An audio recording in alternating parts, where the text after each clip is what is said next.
ነፍሴን ጠበቃት ከጠላት ወጥመድ ጌታዬ መራኝ በጽድቅ መንገድ መውጣት መግባቴን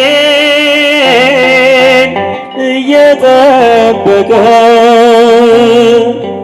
ለዚህ አበቃኝ እርሱ ባወቀ የሚጠብቀን አይተኛ የሚጠብቀን አይተኛ አያንቀላፋ የሚጠብቀን አይተኛ ዘምሩ የሚጠብቀን አይተኛ አያንቀላፋ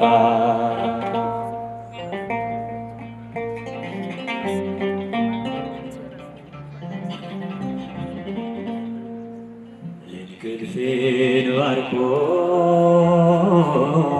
ለሰጠኝ ጌታ በዓለም ሐሳብ ሳልንገላታ የዕለት ምግቤንም ላልነሳኝ ፍጹም ምስጋና ላቅርብ እስከ ዘላለም የሚጠብቀን አይተኛ የሚጠብቀን አይተኛ አያንቀላፋ የሚጠብቀን አይተኛ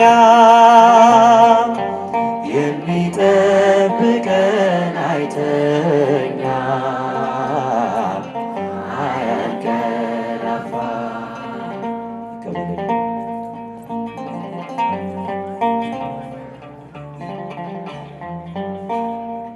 ለወንድማችን ዘማሪ አማን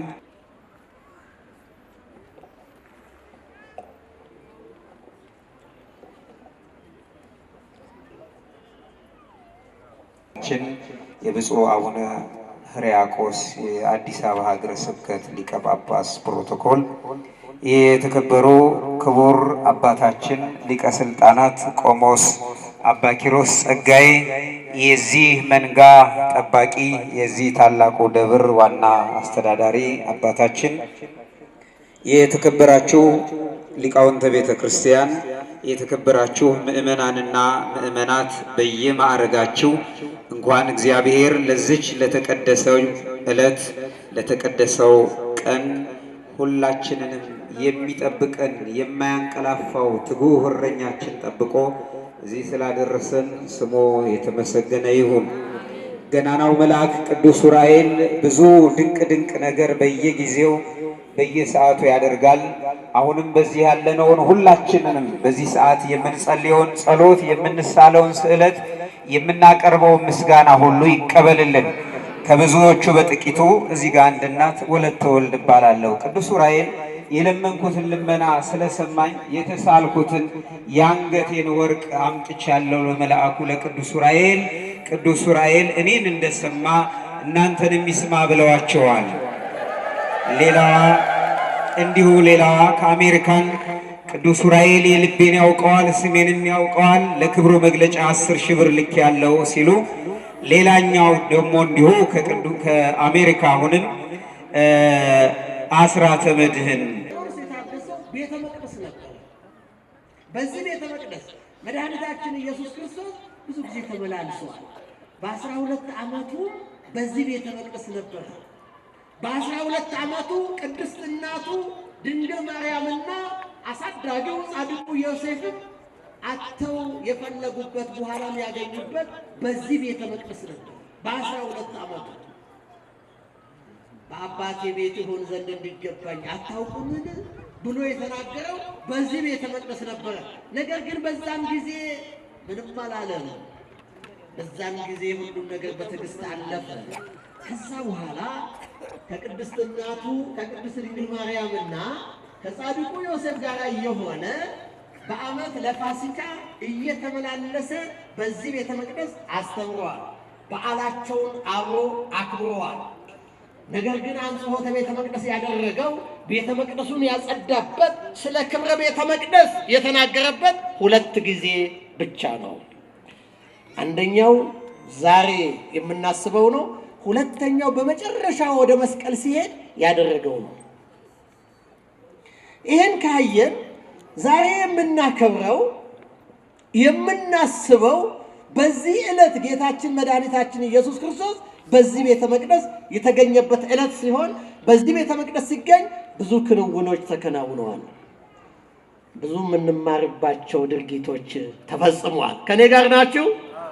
በቤተ መቅደስ ኢየሱስ በቤተ መቅደስ ጌታችን መድኃኒታችን ኢየሱስ ክርስቶስ ወደዚህ ቤተ መቅደስ ሲመጣ ቤተ መቅደሱ የቀድሞውን ክብር አጥቷል። ገጽታው ተለውጧል። ቀድሞ የነበረው ድምፅ አይደለም የሚሰማው። በኦሪቱ ሥርዓት በሰንበት መጻሕፍት ይነበባሉ፣ መጻሕፍት ይተረጎማሉ። አሁን እሱ ድምፅ አይደለም ያለው። የእንስሳቱ ድምፅ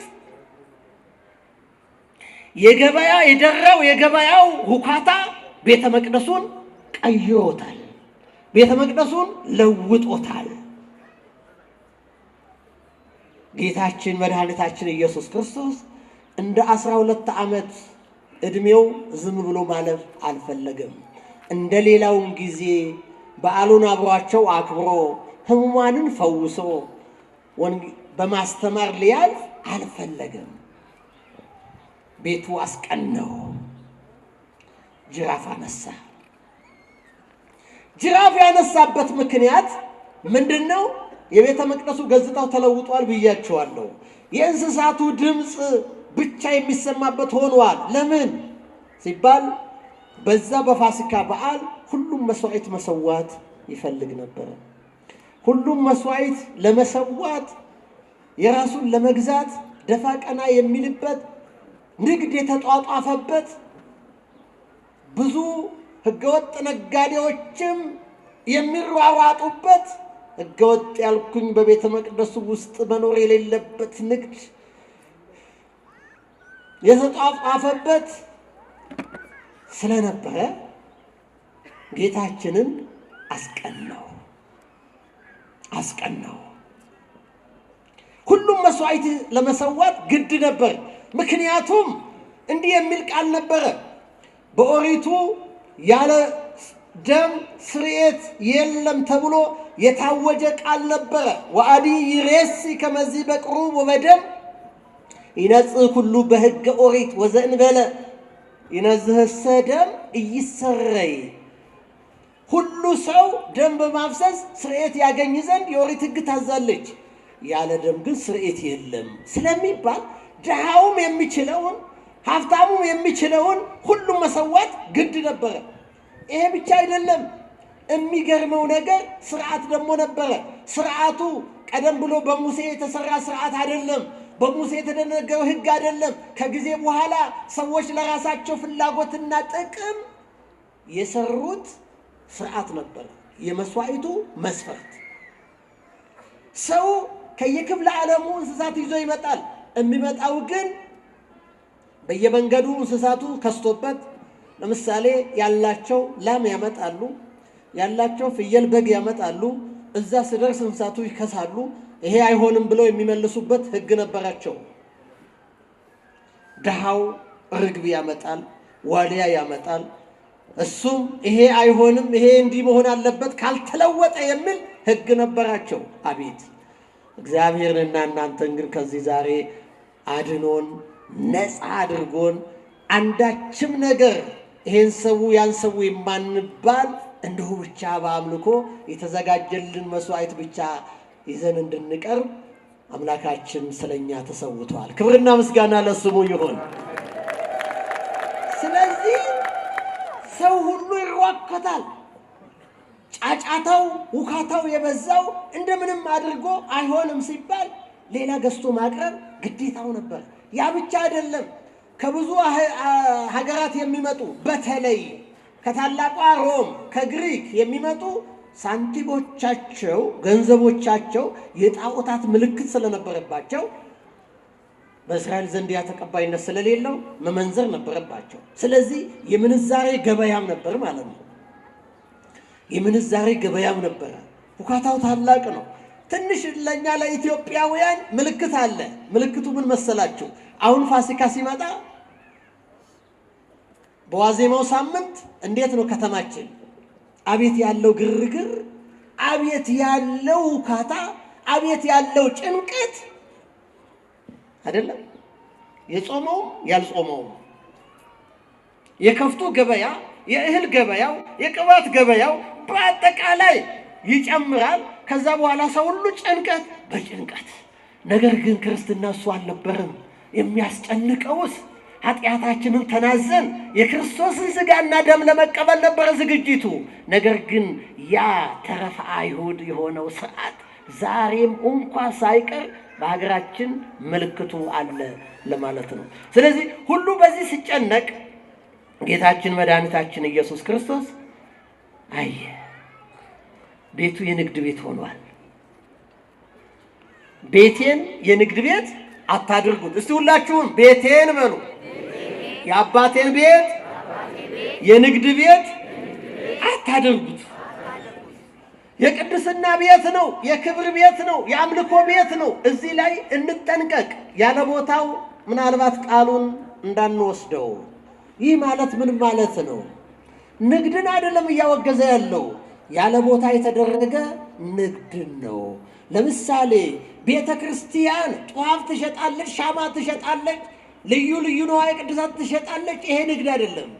ይሄ አምልኮቷን ለማስኬድ ለአገልግሎቷ ለስራ ማስኬጃ የምትጠቀመው ነው። ይሄን አይደለም። ያለ ቦታው የገባ ንግድ ማለት ግን አምልኮቱን ቀየረ፣ መንፈሳዊነቱን አደበዘዘው። እግዚአብሔር ነበረ በዛ ላይ ይፈራ የነበረው፣ ይጠራ ይመለክ የነበረው።